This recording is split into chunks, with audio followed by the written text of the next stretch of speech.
Its point-to-point performance is out of this world. The exterior styling is a bit different, but underneath it's very, very different. It's absolutely fantastic, it really is. It's a joy to drive. Personally, as a chassis dynamicist, I think the biggest part of that is the width of the battery in the car. So typically a car has an engine and a drivetrain that's got a high centre of gravity, but it's all in the centre of a car, and therefore it works like a moment in roll.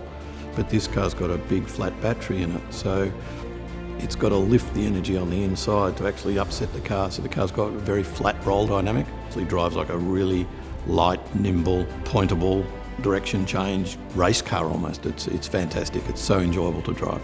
Localisation's always been a very important part of our DNA. This is the first product in the Kia range to incorporate the electric global modular platform, and it was an opportunity for us to really exploit the design elements of it.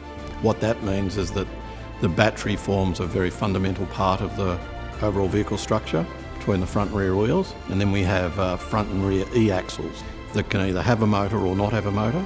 So basically we can put front wheel drive, rear wheel drive or all wheel drive.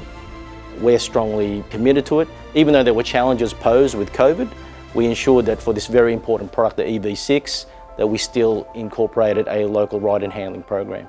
We've got a good system with head office. Roland's developed a great rapport with the engineering office and the suppliers in Korea, so that works very smoothly. This new shock absorber technology is actually supplied to us by EV6, and it was actually first applied in prestigious makes like Maserati and AMG, and we're very happy that it's being incorporated for the first time in a Kia product.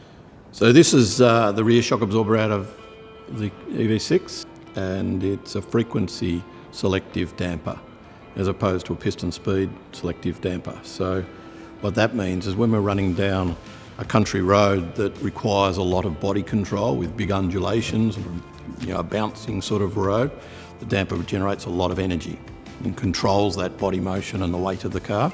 But when we're going over an urban patched road or a little bit of a jiggly surface or a busy road surface, the damper reduces its damping and just soaks it up. And the result speaks for itself. I mean, the car's got a very nice, compliant, round feeling, but really great body control.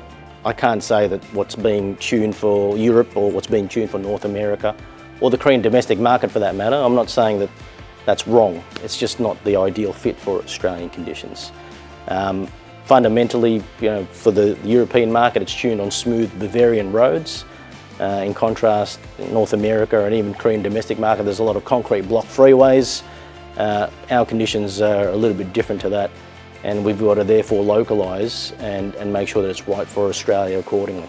One of the things that we're always tuning for in Australia is large body movements on country roads at 100 kilometres per hour, and that is always manifested with higher centre of gravity roll dynamic in conventional cars. The electric cars don't really have so much of that. They have a lot of vertical movement because of the weight, but they don't have the lateral roll. So we can use that as a bit of a tuning tool. So we give it a lot of damping for vertical movement, and then we can soften off the roll movement, and that's very beneficial because that's also a primary piston speed for ride comfort. So we gain in ride comfort and we gain in roll control by not having to dampen it so much.